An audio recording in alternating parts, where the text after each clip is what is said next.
안녕하십니까? 뇌잘알 뉴스 앵커 손유리입니다. SBS 드라마죠. 열혈사제2. 제가 요즘 정말 재밌게 보고 있는데요. 와, 김남길 배우님 정말 잘생겼잖아요. 주인공인 김남길 씨가 몸에 이상을 느끼게 되고 다발성 경화증이라는 진단을 받는데요. 다발성 경화증? 생소하죠? 오늘은 신경과 의료진과 직접 연결해서 한번 자세히 알아보겠습니다. 네, 안녕하세요, 선생님.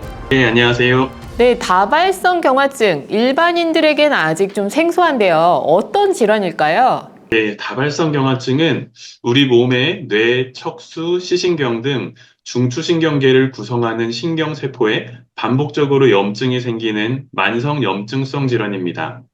자신의 면역체계가 건강한 중추신경계를 공격하는 면역질환 중 하나로 이러한 면역체계 이상으로 신경을 둘러싼 수초가 손상되고 뇌와 신체 여러 부위 사이의 신경 신호 전달을 방해하게 돼서 여러 부위에서 증상이 나타나는 것으로 알려져 있습니다.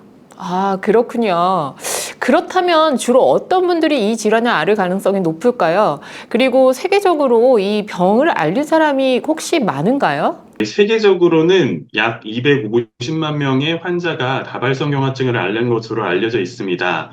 우리나라 2023년 심평원 통계에 따르면은 국내에는 약 2,800여 명 환자가 있는 것으로 알려져 있는데요. 여성의 발생률이 남성보다 1.5에서 2배 정도 많고 20대에서 40세 사이에 가장 흔하게 발생하며 특히 10세 이전이나 60세 이후에 첫 증상이 나타나는 경우는 매우 드물다고 되어 있습니다. 자, 드라마 보면서 제가 정말 궁금했던 게 있는데요. 극 중에서 김남길 씨가 복면괴한과 대치하던 도중에 앞을 갑자기 못 보는 장면이 나오더라고요. 이렇게 눈이 멀어지는 시력 저하라던가 아니면 사물이 두 개로 보이는 복시 증상이 있거나 하는 이런 증상들이 정말 다양하게 있나요?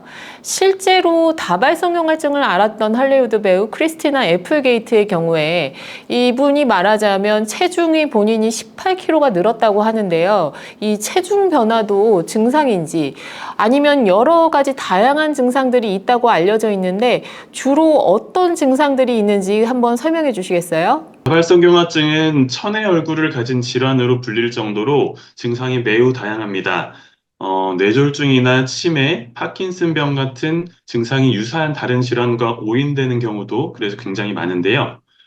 주로 마비, 감각 이상, 어지럼, 복시, 시력 저하 등 병변이 이제 생기는 위치에 따라서 증상이 다양하게 나타날 수 있습니다. 보통 증상이 생기면은 하루 이상 그리고 1, 2주 정도에 걸쳐서 증상이 점차 악화될 수가 있고요.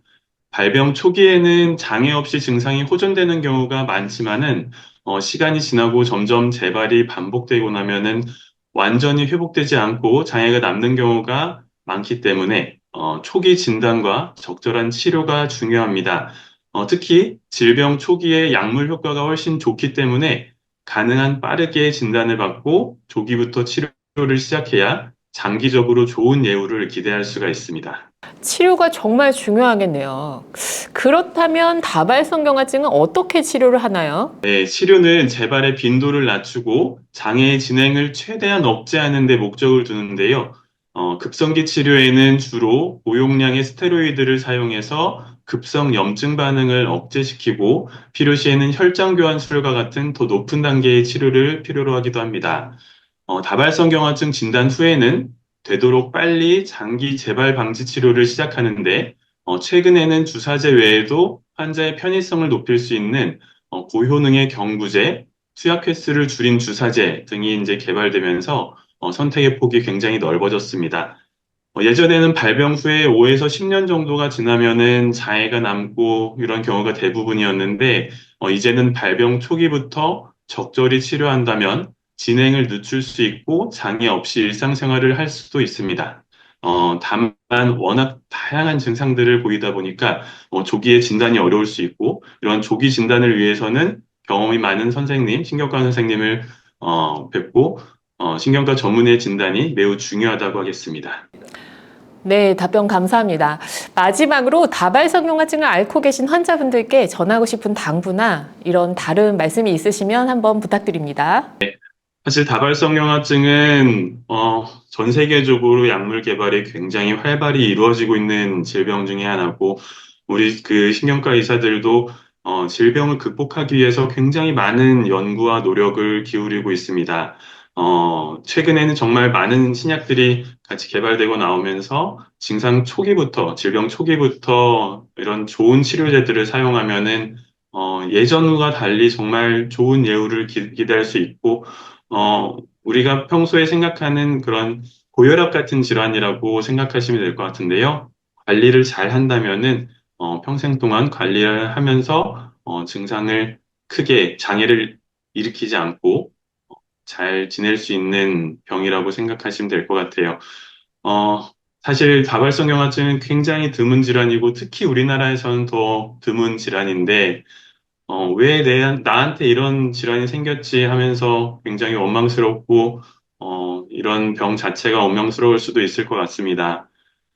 정말 여러분의 잘못으로 생기는 병은 아니에요. 그래서, 어, 저희 의료진과 함께 이 질환을 함께 이겨나가기 위해서 함께 노력하고 같이, 병을 물리칠 수 있도록 끝까지 희망을 놓지 않고 같이 치료했으면 좋겠습니다. 네, 오늘 말씀 정말 감사합니다. 네, 감사합니다.